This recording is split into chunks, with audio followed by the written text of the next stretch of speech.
Hello, everyone. Welcome to Astrologer Climate Witness tonight. I wanted to get a video in before the election was over. I guess the main reason is because, you know, you've got these two choices, and I already voted. I did that Friday. But the choice, what is the choice between? My title, Astrologer Climate Witness, um, anyone looking at that would say, well, she's all about renewables and climate, and she's all this liberal uh, person, so she's definitely voting for Harris. Well, yes, I am, but I'm not voting for Harris because I think she's going to solve climate change. No one is going to solve this problem at this rate, and it's not just climate change. As I've stated before, climate change is a subset of planetary overshoot. So the sun is setting over there, so it's kind of hard for me to. So I have these are prescription, and they work pretty good, but it'll get darker here in a little bit. I put my regular glasses on, and it's getting breezy. Now, I came out here because it was really warm. Even my husband said, set up out here, and it's really warm because he was doing stuff downstairs. So, it was so hot today while I was walking and doing things. I did my 3 miles, and I was sweating. I had no sleeves. I mean, it was just really super warm. It's November. When I was a kid, there's no way you'd walk outside and be sleeveless. It just wouldn't happen. You wouldn't do that. Over the decades, slowly over time, yes, there were days when we would get, in the 60s, a little more often, in the high 60s, and maybe touch 70. Like, I remember a Christmas a good few years ago, might have been 2010, 2009. And it was Christmas Day, and I was able to walk out on my deck in my shirt, in my t-shirt, and it was 70 degrees. Now, that was a fluke, kind of still, because we didn't get a lot of those days, but the average temperature was still a lot higher than it had been when I was a child. We can all, we older generations, can attest to the fact that when we were young, the snow started, say, the beginning of December, and added up, and you didn't see the ground until end of March, pretty much, And it still snowed plenty enough in April now and then, right? Now, if you can't wrap your mind around that change, you're not paying attention. And people don't understand why that's bad. So, I'm going to be reading something from a book. Uh, Here it is, Climate Peril. I just found this book, and there's sections in here from Paul Ehrlich, and it's very, the copyright's 2014. So every time you hear something about what's happening, remember, that was 10 years ago. It's worse. It's way worse. But I like this from what I started reading in different parts because it really explains things in a way to help people understand it's not just about floods and droughts, etc. There's minute changes in our soils, in the oceans that affect us greatly. Okay. So why am I doing this video tonight on the election day? It's probably not going to save anybody's vote at this point. I wanted to do one yesterday and I couldn't. When you're listening to a person who acts like they are some kind of an authority on something that they've never, ever studied, like we know who that is. The Leo rising, the Gemini Sun, Sagittarius Moon that never stops talking, you know, and is a blowhard, basically. I don't care if people think that I'm being biased on this, but like I said, no one's going to save us from climate change. But what we need to keep in mind is we do need to vote someone in that will be able to try, at least, to keep our rights intact for as long as possible. And that's the big thing here. Because down the road, I don't know exactly when, but when things get really difficult and really bad, food is really short, food, you know, gasoline is really short, and the weather just keeps hammering at people, uh, it's going to be harder and harder for a democracy to function.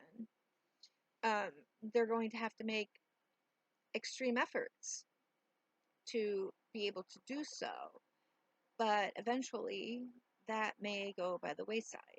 And I hate to say that, but we don't need to have that happen yet.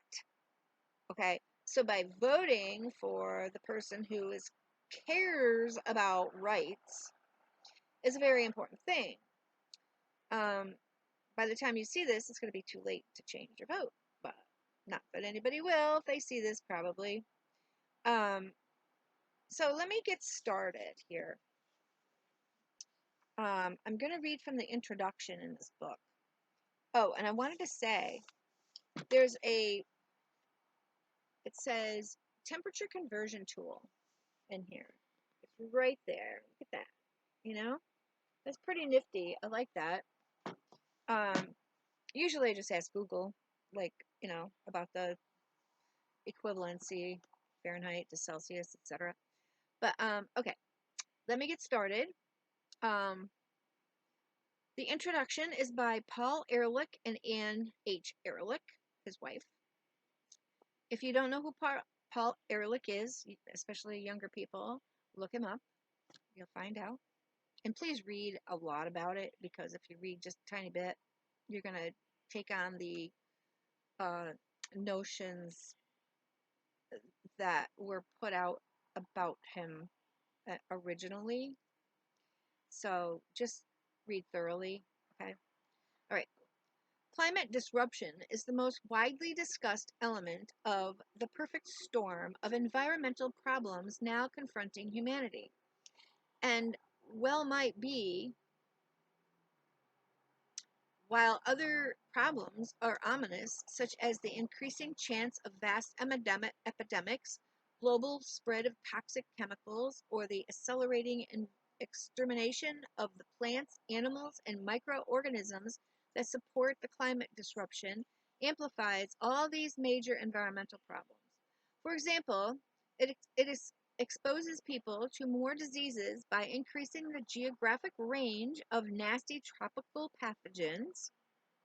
It changes the distribution and perhaps increases toxicity of persistent organic pollutants, and it accelerates the global rate of extinctions.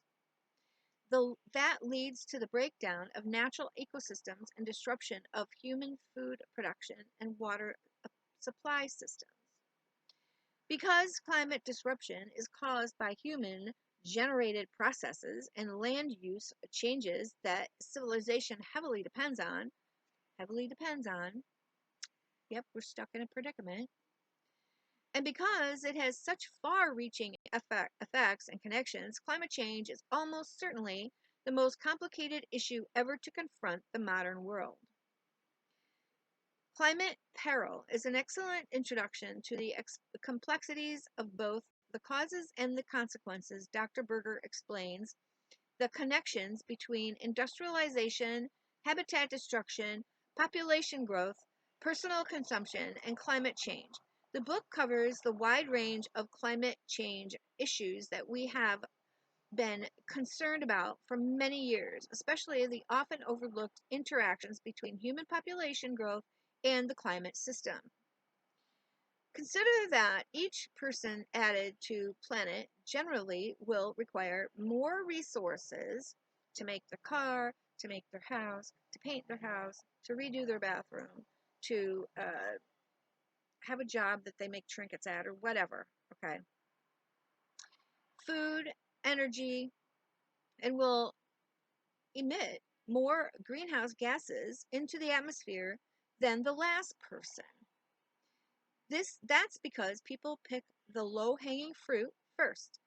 So newcomers, on average, must be fed from more marginal land, use water transported further or purified more, and get metals from poorer ores. Poorer ores. In other words, lower grade ores is what they're saying. You know, I think I can go to my other glasses now. It's getting a little dark out here. Hi. All right, so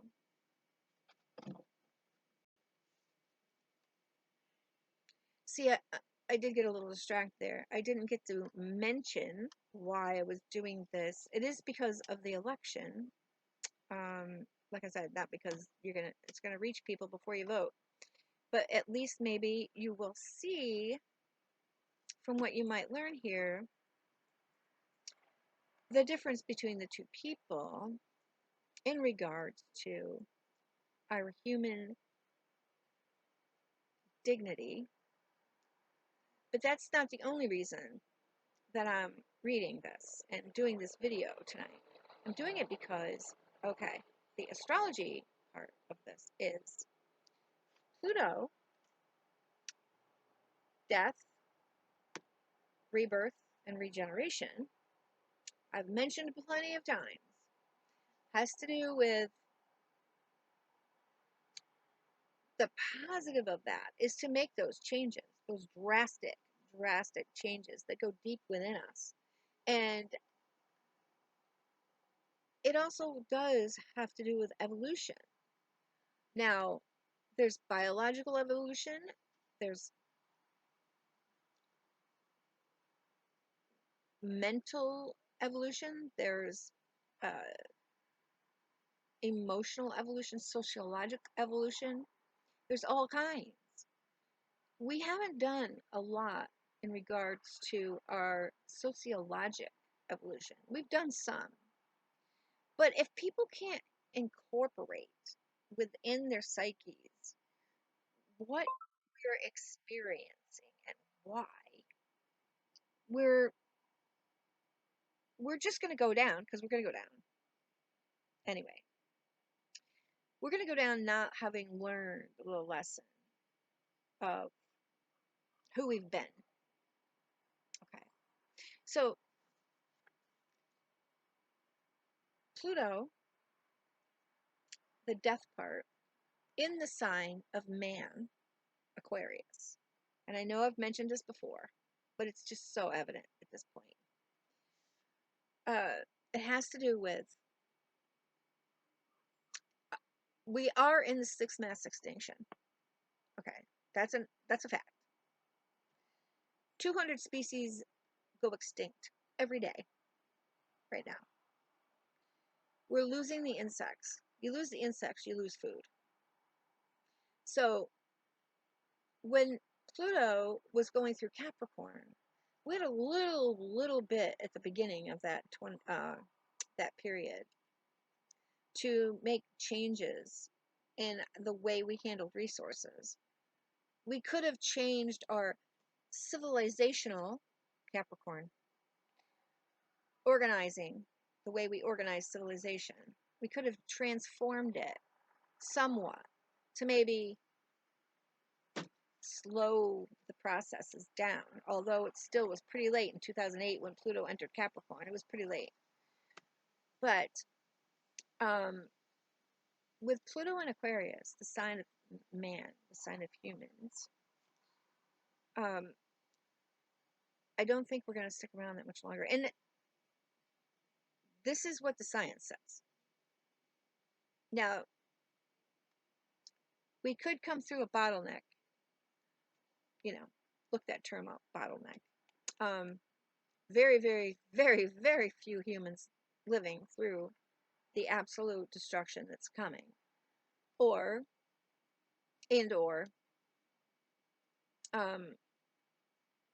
when they get to the other side, what kind of humans will they be?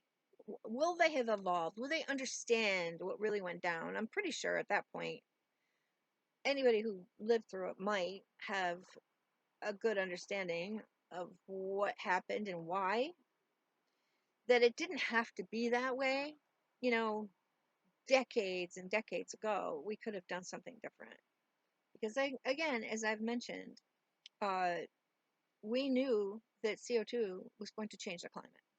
And then, but we kept using fossil fuels.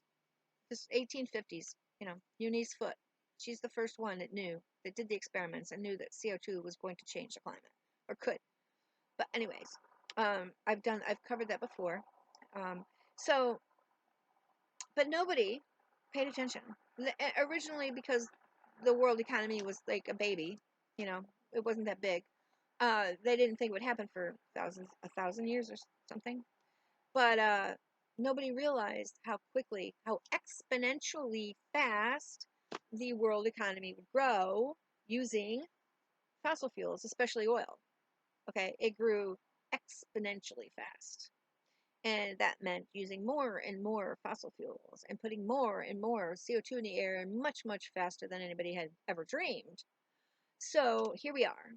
Um, I'm putting this out there for reasons that I think it's correct. I think it's important that people understand what's happening so that they can do what they need to do for themselves and their families and their friends and their neighborhoods.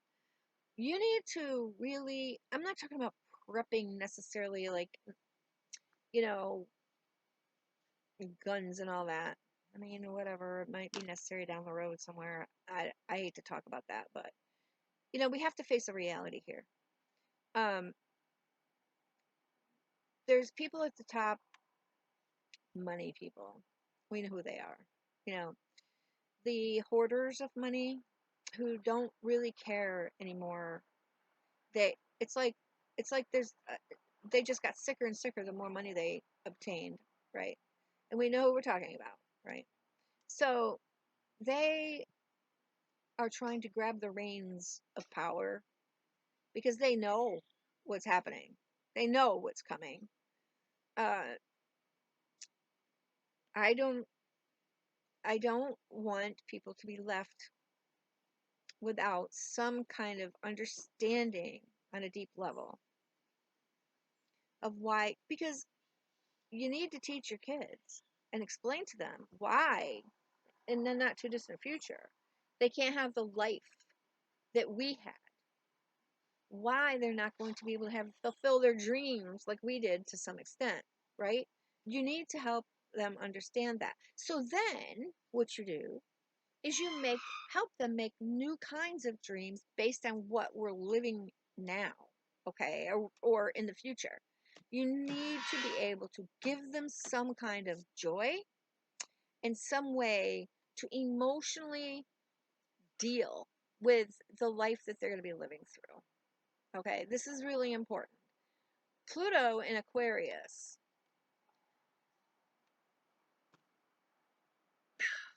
Are we going to go extinct? The likelihood is really there. Okay. And we are. That's not even the question. I mean, we may not go extinct. There might be a few billion of us left, as I've mentioned before. But what's going to happen is millions and millions of people keep dying, and then, you lose family members, you lose your neighborhood. This has already happened for people. So here we go. Let me continue to read a little bit here. So, uh, let me see. T.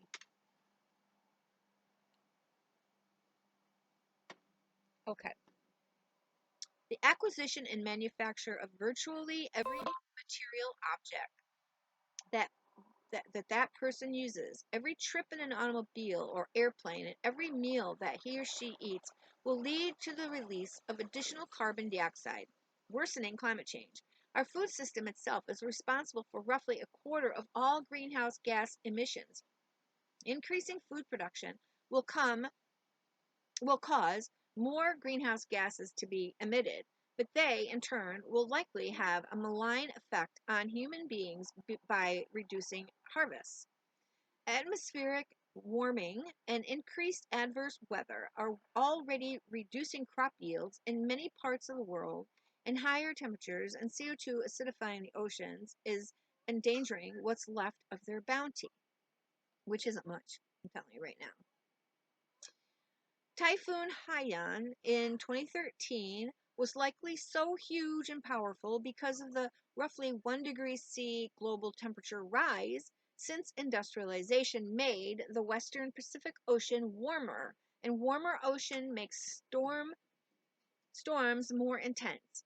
High population density and poverty increase people's vulnerability to extreme weather events generated by climate change.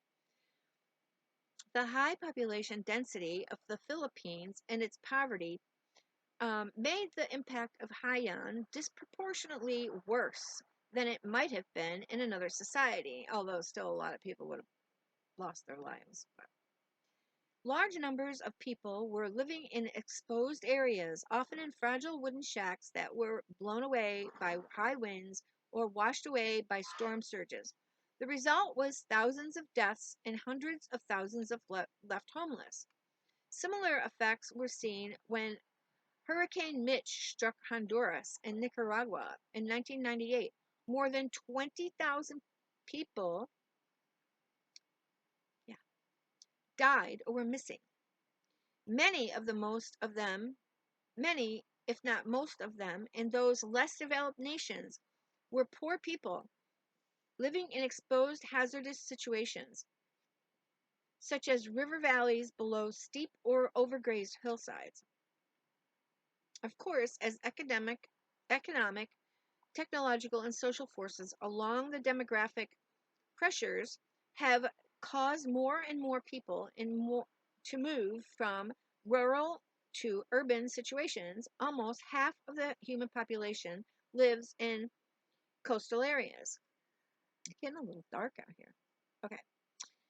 And as John Berger explains, global warming will lead to sea level rises that will force large numbers of coastal dwellers to become climate refugees in the future. Now, realize this was 10 years ago. Look what's been happening. It's all, and in the long run, 2014, they were starting to see that, yeah, this is getting a little worse than what we thought it was going to be already. Way back in 2000 and such, they were making these predictions that it would happen, within 100 years, but look, what they were predicting for like 2070 is already here. Okay? These issues do not impinge only on the poor citizens of developing nations. Climate change is currently affecting all of us in terms of the harsher weather and changing climates we are already experiencing. This is reflected in the higher costs we're paying, or will soon be paying for food, insurance, and taxes, as we will have to pay to cover the costs of damage relief, and rebuilding in the wake of severe storms and floods, among other climate-related disasters. Citizens of developed nations are not immune to such calamities, and we've found that out, right? Climate peril clearly demonstrates, taxpayers will have to pay for huge investments in the infrastructure repair and new adaptive development to reduce vulnerability to future disasters. We will also have to live with the knowledge that we will not be leaving this planet in good condition for our sons, daughters, grandchildren, and great-grandchildren. Young people here, I don't know about your great-grandchildren. I hate to say that. Okay. And that will adversely affect the quality of their lives. And I mean affect the quality. So, climate peril to become well-informed. So, read Climate Peril to become well-informed about what probably is the greatest threat ever faced by civilization.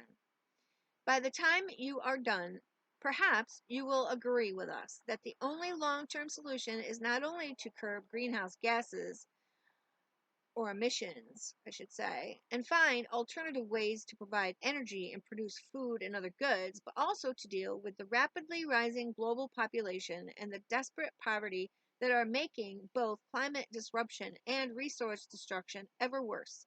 In addition to making family planning and health services readily available to all throughout the world, and improving girls' access to education in developing nations, the solution to human dilemma requires that equity issues also be addressed. We must find ways to reduce wasteful consumption by the rich while increasing needed consumption by the poor. Both people and the environment must be treated justly and ethically if we are to create the conditions for a safe climate and a sustainable civilization. People must recognize that the human enterprise must ultimately be scaled to fit the resources of the planet rather than being allowed to destroy both the planet's climate and its resource base. Okay. Okay, I'm going to read a little bit about who Ehrlich was or is. Paul Ehrlich is the um, Bing Professor of Population Studies and President of the Center for Conservation Biology at Stanford University. Anne E. Ehrlich is Senior Research Scientist and Associate Director for Policy of the Center for Conservative Biology at Stanford University and co-author of several books on population and environmental issues. Okay, this was written 10 years ago, so I'm not there. I've seen Paul do some interviews. Okay, so yes, they're still involved and working more or less. Now I want to skip to the next part. It is getting a little bit chillier out here, but it's not that bad. I was originally out here in short sleeves, but I put a little shawl on, but it's not that thick. But I just wanted to show, like November 5th. There's no way in the old days, I would be able to sit outside and do this, right? No, no way. 185, I think it was. 185. Yeah, okay. A little hot tea. It's getting a little cool. Here we go. Again, this all is related to Pluto in Aquarius. We're talking about, is man going to go extinct? And if not, be aware that we're going to lose a hell of a lot of people. I mean, should I put this out for people to see? It's not as if some people aren't hearing this somewhere in the ethos, right? Um, in the ether. But in order to really fully understand it and take it in, you need to know much more specifics than some of the science.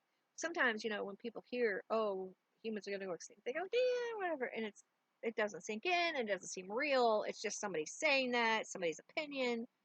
No, it's not opinion. When I first heard about climate change, it was 1999. Somebody at my job mentioned it. I probably said this before.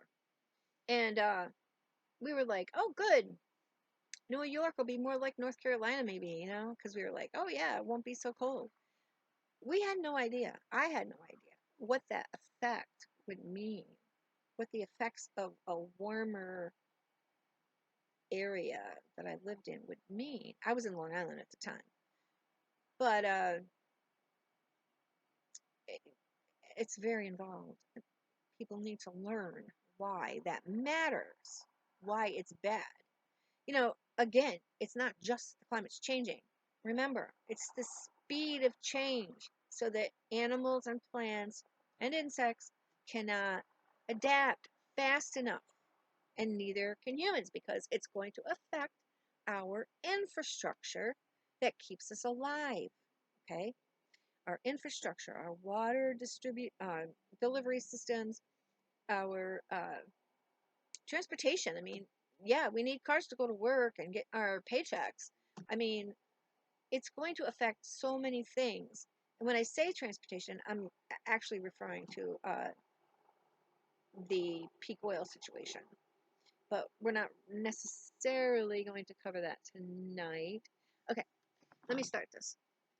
It takes hundreds of thousands to millions of years for evolution to build diversity back up to pre-crash levels after major extinction episodes. Millions of years. That was Anthony D. Barnosky. Um, so this chapter delves into the mass extinction of species that human activity is causing on the planet. Extinction rates and their implications for humanity and natural ecosystems are described. The connection to hunger and poverty is explored. The imminent threat. Heating the world by just a few degrees, because we're talking averages here. It's the same idea as if you had a fever, the body temperature goes up just a couple degrees and it has effects. And if it goes up too far, it has serious effects and you have to go to the hospital. Remember this. So, let me start that again. Heating the world by just a few degrees will cause a planetary spasm of extinction on a par with the largest 5 mass extinctions recorded on Earth in the past 500 million years. The current extinction rates for mammals and amphibians are already many times higher than normal, as revealed in the fossil record. Some authorities have estimated that the current species extinction rate may currently exceed natural background rates by 2 or 3 orders of magnitude. There is a natural background rate for extinction, but we're way, way past it.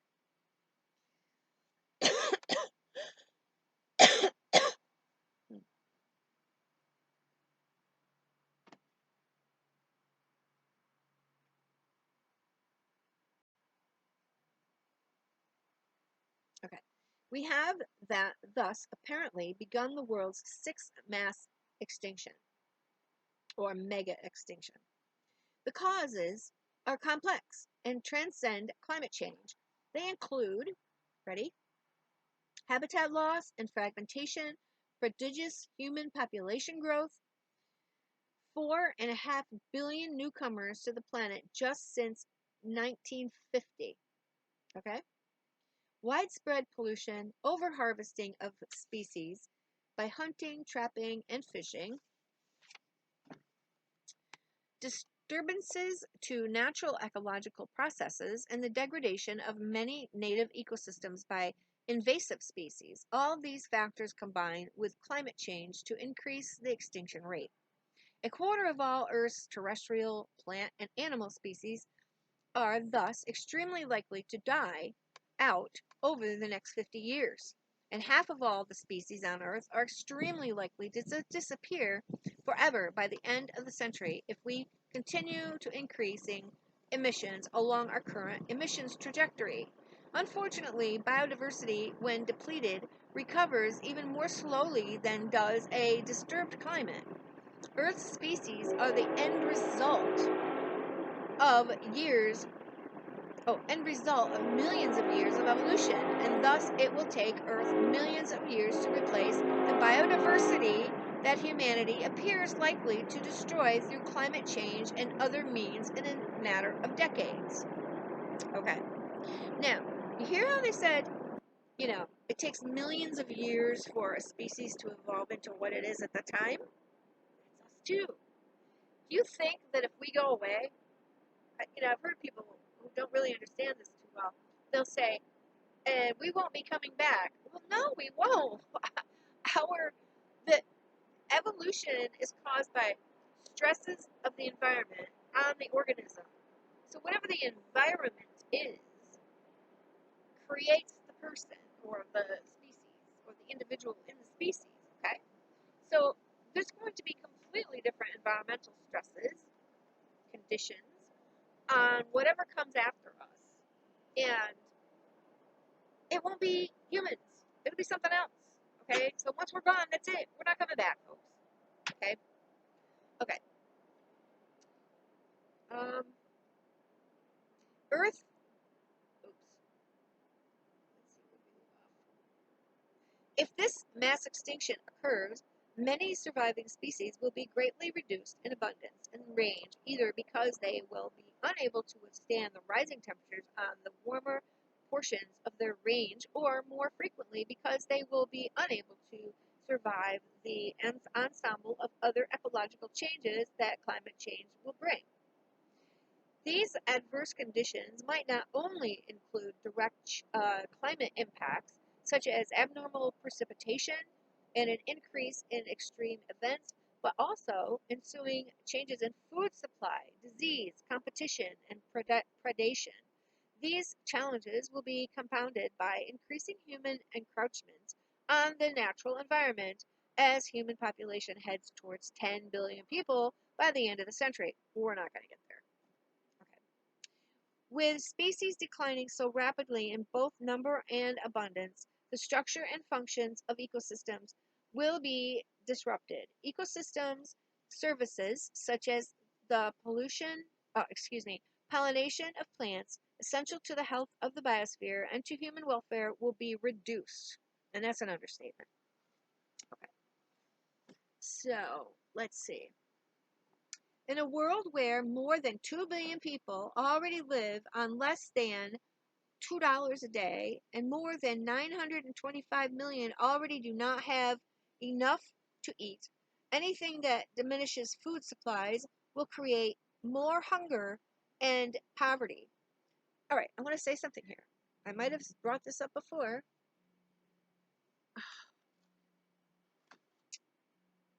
Hold on, folks. I'll be back. Yeah,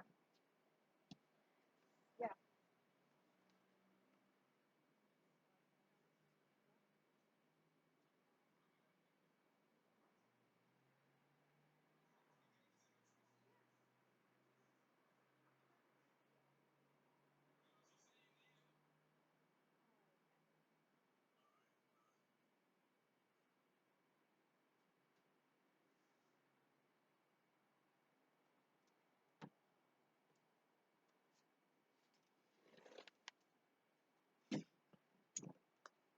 Sorry about that.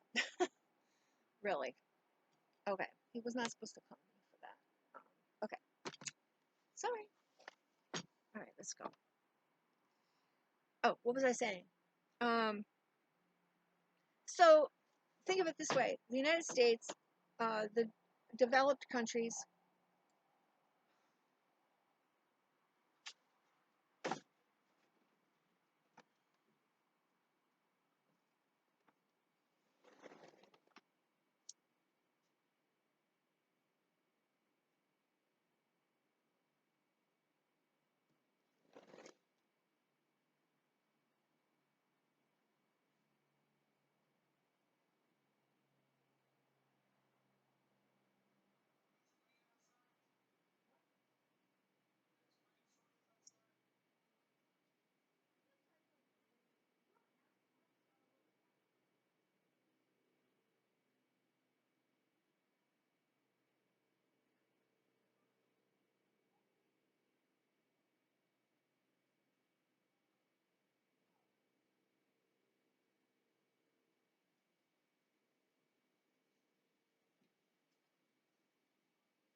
Okay, I'm not sure I'm going to use this video. If I do, we'll see. I don't know.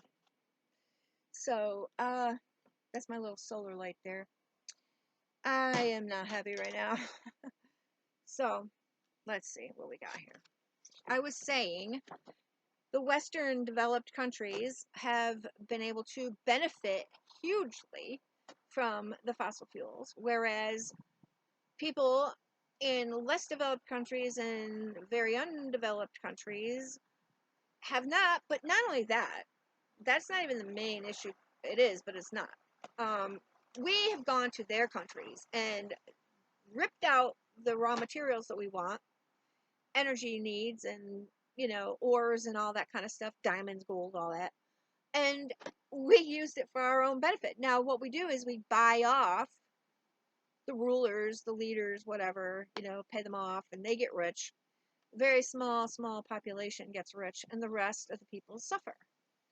So, you know, now when people here are all up in arms about immigrants coming here because their world has been turned upside down for many reasons, mostly climate change and conflict, etc., which is really spawned, because of our interference in most cases, we have no right to complain.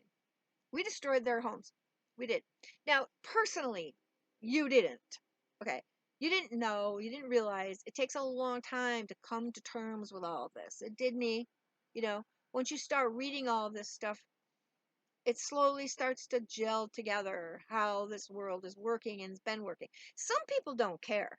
Some people really don't care. They're like, yeah, we have the world is competitive. You know, we take what we want. We won. We got this land. It's ours. We're gonna keep it, and nobody else can come. Some people don't care. They really don't. That's the kind of person they are. Um, I, it's hard to deal with that in some ways. Um, it's something that you wonder. A species needs to have certain qualities in order to survive. And biologists have said, oh, and anthropologists have said, that one of the main reasons why humans have made it this far, yes, we're extremely competitive and we can be very aggressive, but we also have that very social aspect of ourselves, which has also meant that we work together as groups for each other. You know, we we are social enough and cooperative enough. We have enough empathy that's also helped us to continue to survive. Okay. Um. So now I just had to get that piece in about immigration. It really annoys me when it started to become a bigger issue a couple of years ago, and people would say to me something about don't I care. I'm like, I don't care about that. I don't care about people coming here. They need to come here. Well, the equator, the areas around the equator and the southern part of the hemispheres, they're going to be uninhabitable eventually. So get used to having more people here. Now, true, give it another 10, 20 years, there's going to be even less people here. I don't know how fast we'll lose people and how many so fast. I don't know, but eventually that's going to start happening to the extent that you know it will people will notice. What do you think Musk and all these other people want people to have babies and have more people? Because it keeps their money machine going, okay? To have more people. More workers that are poor that'll do any job, out there, for a couple of bucks to be able to survive. Okay, enough of that. Um, okay. A global extinction crisis and resulting loss of ecosystem services, along with ongoing environmental degradation plus climate change, all of which independently diminish food supplies, will likely create more hunger and poverty than the world is prepared to handle. For all these reasons, the world faces enormous, enormous peril. Okay, that's enough for that. I could go on, but I really want to use this other article that I found on medium.com. Um, it's pretty amazing because it talks about, here's the title. This will be easier to read too because it's bright. Um, how to deal with floods and Drought. We can't prevent extreme weather events from happening, but these few simple measures can really soften the blow. That's by Ted Smedley. To name just some of the horrific flood events that are fresh in memory, Valencia, Spain, look that up, it just happened recently. You won't believe the pictures. The Carolinas, a geologic event, and look up geologic event if you're not sure exactly how serious that is. Look that up. That was what happened with Helene in Carolinas. Nepal, Dubai, Hurricane Helene, Hurricane Milton. Given that I'm more regularly right about water scarcity, isn't this a contradiction? How can we have both water shortages and a flooding problem? Surely one solves the other. Well, not quite. Water scarcity and flooding are two sides of the same coin. The good news, however, is that they share many of the same solutions.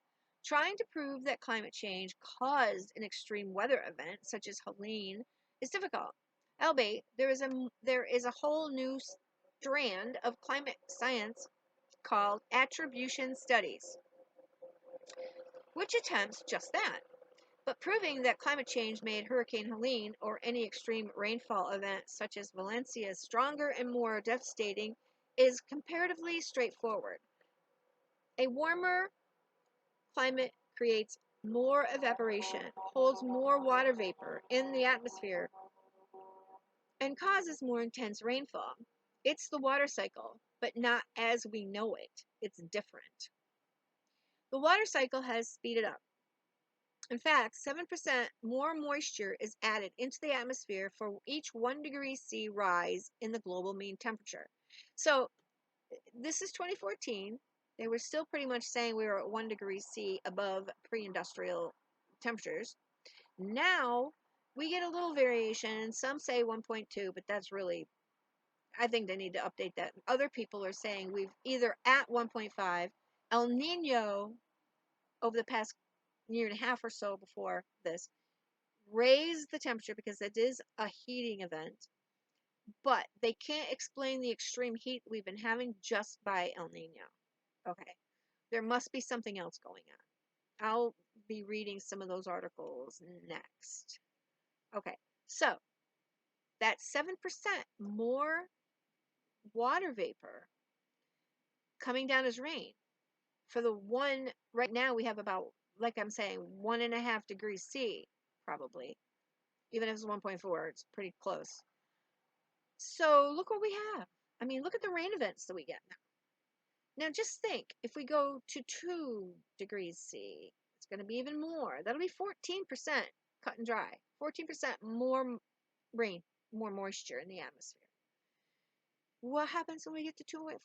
That might be a couple decades, but 2.5. Can you imagine the kind of rain we're going to get? The kind of events that we're going to get? Just keep that in mind. Given that the world has already warmed by over 1.1 degrees C since pre-industrial times and hit the grim milestone of 1.5 degrees this summer, this means more fuel in the atmosphere for intense storms. It also means more evaporation from the land, leading to drier, parched earth, exacerbating flood conditions when the heavy rains return. In short, the new normal sees us increasingly yo-yoing between flood and drought. UN water reports that the number and duration of droughts has increased by 29% since the year 2000, while flood-related disasters have increased by 134%. But when it does rain, it dumps out in ever more intense volumes. As any farmer or amateur back garden weather station enthusiast can tell you, we're getting roughly the same amount of rain annually, but it's less evenly dispersed. The driest month of X ever is often followed by the wettest month of Y. The term a year's worth of rain is now in our lexicon falling in a week or a day or even 8 hours. So how do we deal with this new normal of flood and drought? I remember my surprise when getting a tour of Farmore Reservoir in England, one similarly wet October, researching my book, The Last Drop. I had expected the water engineers there to be pleased with all the recent rain, but in fact, they had closed the levees that feed into the reservoir. The River Thames would be too murky, apparently. It was not the right kind of rain. Much of the UK's water engineering is still Victorian, either literally or in mindset. Between 1840 and 1890, 12 million acres of land were drained in the UK, adding levees and embankments and dredging, rechanneling and straightening rivers to meet drainage and commercial shipping needs. See how we do? See how we manipulate the land, etc.? 12 million acres, and that was in the 1800s. I mean, really, can you imagine what we do now? Stormwater was to be channeled out to sea as quickly as possible. Large reservoirs and dam walls could deal with the rest. That system is no longer fit for this purpose. We have disconnected our waterways from their underground water sources and floodplains, meaning we no longer have the water we need in summer. And from a flood management perspective, losing the sponge effect of floodplains and wetlands was catastrophic. Concrete flood defenses cannot compete with the intense rainfall events we're now seeing both locally and globally. While asphalt roads, car parks, and urban infrastructure give the water nowhere to go, turning high streets into flash flood death traps and cars into flood debris. Advocating for the urgent and widespread restoration and denaturalization of rivers, floodplains, and wetlands, marshlands, and ponds sounds like an environmentalist message, but doing so would directly benefit and protect human communities, both urban and rural. In the 2010s, following years of damaging flood events, the town of Pickering in Yorkshire, northern England, came close to spending $20 million on concrete flood defenses. Instead, they went ahead with a plan that promised to be more effective at a tenth of the cost, rewilding and restoring the river upstream to slow and absorb flood water before it reached the town. The Slow the Flow project included planting over 40,000 trees to increase water absorption by the soil and restoring the local heather moorland to act as a sponge. The following year, when flooding hit Yorkshire again, Pickering was one of the few towns in the area that came out unscathed. Other successful measures Pickering introduced included restoring floodplains and constructing leaky dams, essentially logs and branches laid across the river, mimicking how the UK's wild rivers would once have been. Currently, such log dams are handmade by volunteers, but recent work to reintroduce beavers has shown that these natural water engineers make better leaky dams with none of the time or labor costs. Okay. We do still need engineered flood defenses, but think about it this way. As one conservation manager put it, if you can slow things down upstream, you don't need to build your walls so high. In the Lake District, a meandering scheme in the Swindale Valley for just 200,000 pounds let the river meander back into its old course after being straightened by hill farmers. Each 1 kilometer of river in the valley is now 180 meters longer, with ponds and floodplains. It's not hard to see how that would hold, and absorb more water. River floodplains restored to their natural status have been described by the National Trust as a computer reset of our river system. But what does that look like in our towns and cities, where rewilding in any meaningful sense is no longer possible? It means sustainable urban drainage systems, parks and trees, previous pavements, green walls and green roofs, all designed to soak up and soak in the stormwater. Again, this is no liberal pipe dream. Even Xi Jinping is a fan. China's Sponge City initiative has spent billions on greening of Chinese cities as a flood defense and water capture strategy since 2015. The ongoing plan is to absorb, reuse, or recharge 70% of their rainwater on 4/5 of China's urban land. Arguably, the UK will have its own sponge city when the town of Mansfield, £76 million SUDS, I don't know what that retrofit scheme completes in 2025. The scheme will store more than 58 million liters of surface water, equating to a reduced flood risk for 90,000 people, almost the entire population. Severn Trent told New Civil Engineer magazine the Mansfield SUDS, it's S, capital S, small case U, capital D, and capital S, I don't know what that means, is effectively a scheme based on how we want to manage surface water differently in the future. Rainwater harvesting tanks are also a SUDS technique, from garden water butts to rooftop tanks and underground units. When I spoke to Dr. Peter Melville Shreve at Exeter University for the last drop, I remember him telling me that there's a larger holistic benefit to having a rainwater system for stormwater management than for the free water benefit. In new building housing developments, he said, if you installed appropriately functioning rainwater harvesting systems, you can chop your stormwater runoff in half because you've captured it on the roof. Between 2018 and 2020, Southwest Water gave Peter funding for a proof of concept pilot on 100 properties in St. Mary's, the Isle of Sicily.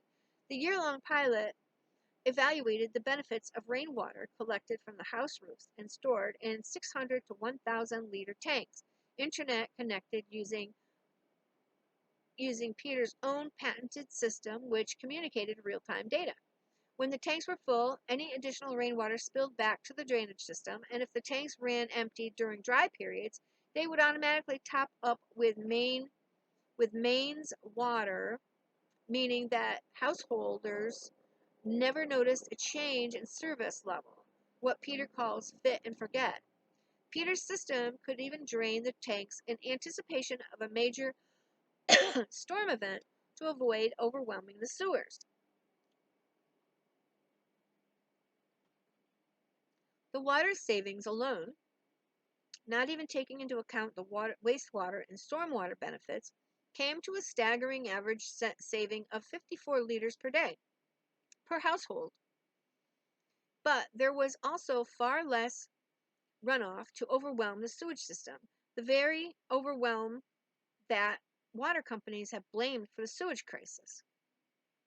Thames Water now want to build southern England's largest ever reservoir in Abingdon, which will take 10 years to build and just as long to fill. I believe that is now the wrong approach. As the University of Ghent proclaimed in 2015, the next big thing will be a lot of small things. Big centralized systems are not the climate resilient. There we go. There's a decentralized idea again, which is definitely Aquarian, right? And this is what we're getting at too, see? Everything we're doing or could do to help ourselves has to be decentralized, almost every single thing. Decentralized, I mean, with renewables, yeah, they say they want it can be decentralized, and that is true. But I, again, am not a fan of renewables per se necessarily. You know, you can use them for particular things, but they're not going to save us from climate change. That's the thing. If you want hospitals run on them, and if you want, some renewable in your home, because you don't want to live without electricity, I suppose, be my guest, but it's not going to stop climate change. Okay. So we urgently need a mass movement to build and restore the small things: parks, trees, side streams, wetlands, floodplains, suds, and rainwater harvesting tanks. Combined, these form the solution to the water crisis, both flooding and drought. Once achieved, would this have prevented the devastation seen in Spain or Dubai or Libya or Greece or Germany? Because there was a lot of floods over the past years in those places. In all honesty, no. When a year's worth of rain falls in a day, no matter where you are in the world, that will have devastating consequences. But having those natural-based defenses in place will reduce its impact, lessen the flooding, lower the number of fatalities, greatly reduce the financial rebuild, and cleanup costs. Climate resilience doesn't mean we can prevent the harm that Mother Nature and her artificially speeded up water cycle can do, but working with her, not against her, gives us the maximum chance of protecting both us and the ecosystems we are dependent upon. Okay, so I read something really dire, and then I read something that gives us a little something to work with, okay? In your family, in your little town, in your bigger town, city, get involved where you can. Learn as much as you can.